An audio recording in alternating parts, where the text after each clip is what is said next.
San Juan, going on a cruise on Virgin Voyages, and boy oh boy, how did we end up at old whorehouse? Voulez-vous coucher avec moi? Let's talk about it, kiddies.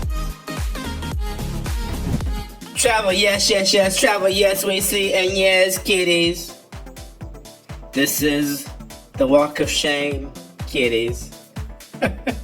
Especially for someone who has cruised over 100 times, kiddies. The walk of shame.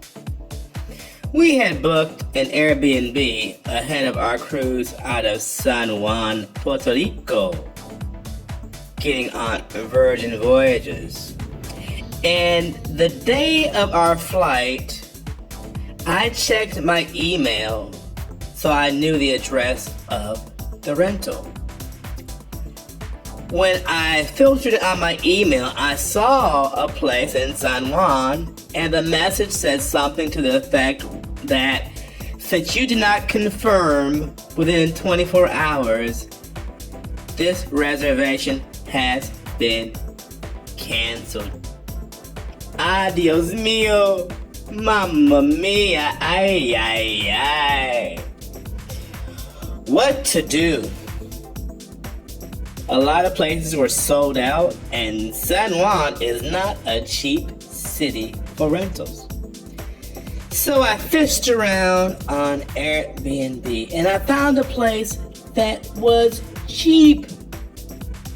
It was not mucho dinero, señor. It was reasonable. So I booked it. And the landlord accepts my booking, but texts me and says there is a club downstairs that plays music till about 2 a.m., but at 2 a.m. it stops.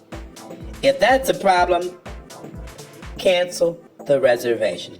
But I'm just letting you know. I was dog tired. I knew I would go to sleep. I had earbuds.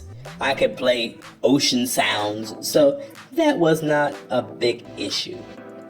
So I confirmed the reservation, hopped in the Uber, and moseyed on down to my new apartment in paradise. The Uber pulled up to this place that looked a little bit gaudy on the outside with these little Roman Greek statues, and there were lots of pretty girls flocking around the outside. It looked a bit sketchy, as it were, but you know, I needed a place to sleep. I was fumbling around, following the landlord's instructions on how to get in the place. And one of the nice ladies of the evening said, "Can I help you with that?" She apparently lived in this apartment building above the establishment, so she buzzed me right in to the apartment building, past all these beautiful senoritas, these working girls. But it was cheap. Apparently many of the girls lived in the building, a sort of work from home setup. Nice, no commute, just work from home. And that's probably practical since gasoline was running $5 a gallon in San Juan. And actually, for the money, it was a decent little, very basic apartment with a microwave and a refrigerator that was cold. It was close to lots of stuff. You could walk to the beach at Condado. No issues at all, but the music did go. It did go until 2 a.m.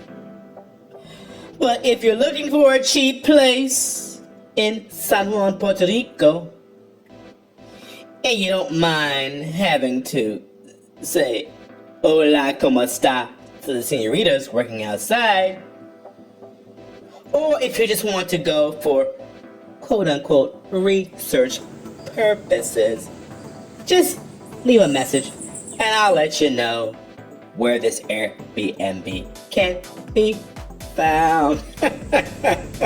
But a clear plus of my night in the brothel is its proximity to Condado, where a lot of stuff is happening. You have some pharmacies around, fast food restaurants, regular restaurants, you have nightclubs in the area, you have the beach, you have casinos. So there's lots of stuff, kiddies, that is walkable. So don't sleep on the area, even if you don't want to stay in the brothel, in the strip club. But this was quite an experience, and it was cheap, it was convenient, and it came in a pinch to give me a decent night's sleep, especially after 2 a.m. when I stopped hearing the bass vibrating from Bad Bunny being played downstairs at the Gentleman's Club. Again, if you want to know the location of the Airbnb, of course, for research purposes only, just leave a message. Beyond that, like, comment, share, tell a friend.